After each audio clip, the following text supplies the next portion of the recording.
ছবি তুলছি বুঝছেন মন্টু ভাই, জৈব সার।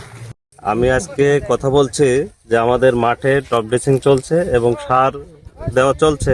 এই সার নিয়ে আমরা হলো বিঘা প্রতি বা 33 শতাংশে সার দিয়ে হলো আপনার ডিএপি যেটা ওইটা 30 কেজি, এমওপি 35 কেজি, আর সাথে অনুখাদ্য আছে আপনার যেমন দস্তা, বোরন, থিওভিট, এগুলা সমন্বয়ে সুষমভাবে সার দিয়ে গোড়াটা সুন্দর করে বেঁধে এবার দ্বিতীয় সেচ আর কি দিব।